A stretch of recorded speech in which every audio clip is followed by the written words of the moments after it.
여러분 안녕하십니까, 강신업 변호사입니다. 민주당에서 내란 전담 재판부를 만들어 가지고 항소심부터 적용하겠다고 그러니까 지금 오히려 대법원에서는 말이죠, 무작위로 그러면 배당을 하겠다. 무작위 배당. 그러니까 지금 내란 전담 재판부가 뭐예요? 내란 전담 재판부를 만들어 봤자 그럼 무작위로 배당을 해버리면, 그러면은 역시 지들이 내란 전담 재판부 만들어 가지고 A 판사한테, 내가 원하는 자파 판사한테 그거는 안 되는 거죠. 예를 들어서 이런 얘기예요. 민주당 얘기는 내란 전담 재판부, 내란만 전담으로 하는 재판부를 구성해 달라 이 말이에요. 그래 내란만 재판하면 될 거 아니에요. 다른 사건 안 하고. 자, 제 말 들어보세요. 저것들은 내란 전담 재판부를 만들어 가지고 자기가 원하는 판사를 집어넣어 가지고 마치 조은석 민중기 집어넣듯이 그렇게 하고 싶은 거야. 그런데 대법원에서 선수를 친 거야. 뭐라고 쳤냐면요, 아니 내란 전담 재판부, 그래 내란만 할게, 내란만 전담으로 할게, 하지만 그 어디를 내란 전담 재판부로 할지는 무작위로 하겠다 이 말이야. 그러면 지들이 원하는 대로 그 사건이 원하는 판사한테 가는 게 아니죠. 그러니까 닥쳤던 게 지붕 쳐다보는 거지. 그래가지고 오히려 지금 서울고등법원이 내란 전담 재판부를 대비해서 법관을 늘린다는 거야. 여러 재판부를 만들어 놓으면 그러면 내란 전담 재판부는 거기 내란 사건만 해야 되니까, 일반 사건 하려면 그러면 일반 사건 하는 재판부가 더 많아야 될 거 아니에요. 이걸 빼버렸으니까. 내란 전담 재판부의 그 개념이 틀린 거야. 민주당 놈들은 내가 원하는 판사한테 내가 원하는 재판부에 이걸 맡기고 싶은 거야. 그 웃기는 소리지. 그게 무슨, 그거는 마치 특검하듯이 대통령이 지명해가지고, 근데 재판을 그렇게 하는 게 어딨어요. 재판을 그렇게 못해. 그러니까 결국 내란 전담 재판부를 만든다 하더라도 그래 내란 사건만 할게, 그게 내란 전담 재판부야. 전담이라는 의미가. 그럼 누가 할 건가? 이거는 무작위 배당으로 하겠다는 거죠. 자, 그래서 저것들이 닥쳤던 게 지붕 쳐다보게 생겼다는 건데요. 자, 그와 관련해서 지금 내란 전담 재판부를 대비해서 항소심 법관을 늘린다. 서울고등법원이 자체 준비를 하고 있다라는 보도가 나왔습니다. 자, 윤석열 전 대통령의 내란 우두머리 혐의 사건 등 내란 항소심을 주로 심리할 서울고법에서 형사부 최소 2개가 늘어나고 법관도 증언될 예정이다. 그렇죠. 그래야만 거기 내란 전담 재판만 딱 빼버리니까 그럼 재판부가 줄어드니까 그만큼 일반 사건을 할 수 있는 재판부를 늘려놔야 될 거 아니에요. 그 말입니다. 대법원이 오늘 관련 예규를 제정해서 사실상 내란 애완 전담 재판부를 만들겠다고 공식 발표한 겁니다. 그러니까 대법원이 선수를 친 거지. 그러니까 내란 전담 재판부 법 아직 안 만들어졌어요. 내란 전담 재판부 법 통과되기 전에 오히려 대법원이 내란 전담 재판부를 만들겠다, 다만 거기다 무작위 배당을 하겠다, 그럼 할 말이 없는 거 아니야. 서울고법은 내년 2월 법관 정기 인사 때 법원 행정처로부터 형사부 법관을 추가로 배정받아서 내란 전담 재판부 운용을 대비할 계획입니다. 그러니까 결과적으로 내란 전담 재판부를 만들기 위해서는 법관이 더 필요하니까 법관을 더 추가로 배정받는다, 이런 말입니다. 이미 법정에서 재판부를 지원하는 법원 공무원과 속기사 등은 형사부 2개 운영 몫으로 인력이 추가 배정된 것으로 전해졌습니다. 그러니까 재판부를 지원하는 법원 공무원이라든지 또 속기사 이런 사람들은 이미 배정이 돼 있다. 서울고법은 이르면 오늘 지금 관련 방침을 발표하고 다음 주 판사회의를 통해서 내년부터 적용될 사무분담 방침을 논의한다.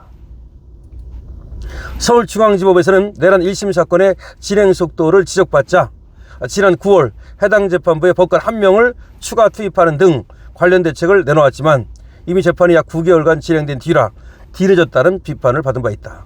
그러니까 재판이 늦어진다 그러니까 그럼 판사 1명 더, 그 재판부에 판사 1명 더 넣어줄게. 그럼 판사 1명 더 넣어주면 그 판사는 말이죠, 어쨌든 그 일을 해주면 되잖아요. 관련 사실관계 정리해주고 기본적인 자료 막 찾아주고 그런 거. 물론 심리는 3명이 하지만 합의부니까, 하지만 1명이 뒤에서 백업해줄 수 있잖아. 그거입니다. 그래서 지금 민주당이 말이죠, 닥쳤던 게 지붕 쳐다보게 생긴 거예요. 민주당이 뭘 만든다고? 내란 전담 재판부를 만들어서 그 법을 만들어 가지고 항소심부터 적용하겠다라고 하면서 요것들이 지금 뭘 꿈꾸는 거냐면 마치 특검을 갖다 임명하듯이 특판을 갖다가 찍어 가지고 마치 좌파들이 원하는 판사, 그러니까 좌파 판사 요런 애들을 거기다가 찜해 가지고 거기다 재판을 맡기고 싶었던 거야. 쟤들은 그런 생각을 하는데 지금 대법원이 먼저 예규를 바꿔가지고 치고 나간 거야. 대법원이 선수를 친 거야. 어떻게 선수를 쳤습니까? 아니 그래 니들이 내란 전담 재판부 어쩌고 하는데 야 법 만들 필요 없어. 우리가 그러면 서울 고등법원에다가 내란 전담 재판부 만들게. 그리고 지금 내란 전담 재판부 만들면 판사가 더 필요하니까 법관이 더 필요하니까 법관을 더 배정해 줄게. 공무원도 더 배정해 주고 속기사도 더 배정해 줄게. 이미 그 공무원하고 그 다음에 일반 공무원 말하는 겁니다. 속기사는 이미 다 정해졌대. 벌써 늘려놨어. 그러면 생각을 해보세요.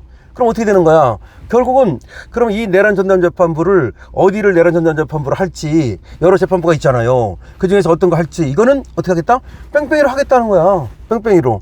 그러면 뺑뺑이로 하면은 어차피 쟤들이 내란 전담 재판부 법안을 만들어봤자 소용없는 거야.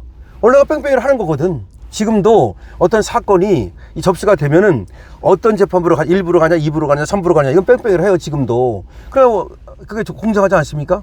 그런데 지금도 뺑뺑이를 하는 것처럼 내란 전담 재판부를 만든다 하더라도 그럼 어디를 내란 전담 재판부를 할지 그것도 뺑뺑이로 하겠다는 거야. 그러면 쟤들이 원하는 거는 지들이 원하는 특판, 지들이 원하는 판사 여기다가 사건을 맡겨가지고 어떤 주문형 판결, 그러니까 판결을 우리가 원하는 대로 해줄 사람 이걸 찾는 건데 물 건너간 거죠. 그러니까 대법원에서 아주 잘했습니다. 그러니까 저것들이 지금 내란 전담재판부 법을 통과시켜 가지고 법으로 이제 강제하려는 거지. 그러니까 법원에서 그래 내란 전담재판부 만들게 서울 고등법원에다가 만들게 그래가지고 여기다가 법관도 늘리고 여러 공무원도 늘리고 해가지고 법관을 더 많이 배정해가지고 재판부를 더 늘릴게. 다만 어디다가 내란 전담 재판부를 어디로 이 여러 부부 중에서 어디로 할지는 그건 뺑뺑이로 할 거야. 무지하게 추첨이야. 그러면 쟤들이 하던 게 닭 줬던 게 지붕 쳐다보게 된다는 겁니다. 그러니까 웃긴 거예요. 세상에 내란 전담 재판부라는 게 어디 있습니까? 그러니까 예를 들어서 특검이라는 것도 사실은 특별한 때만 하는 건데 이제까지 말이죠. 헌법으로만 어떤 뭐 반민족 행위자 특별 처벌법 이런 거에 의해서 특별 재판부를 만든 적이 있지만 헌법이 아닌 그때는 헌법 부칙으로 만든 겁니다. 법으로 무슨 어떤 사건을 갖다 딱 염두에 둬가지고 그건 이제까지 있질 않아요. 근데 저것들은 결과적으로 지금 특판을 갖다가 원하니까 그래서 맞춤형 판결 우리가 요구하는 그런 판결을 해달라. 쉽게 말하면 윤석열 무조건 사형시켜달라 이거예요. 사형 판결 해달라. 김건희 무조건 무기징역 해달라. 그런 걸 요구하는 건데 그거는 이제 물 건너갔다는 얘기입니다. 그래서 대법원에서 먼저 선수를 침으로써 저 민주당에서 하려고 했던 그 공작, 꼼수 이런 것들은 꺾였다라고 하는 것입니다. 오늘 좋게 됐습니다. 강세혁 TV입니다.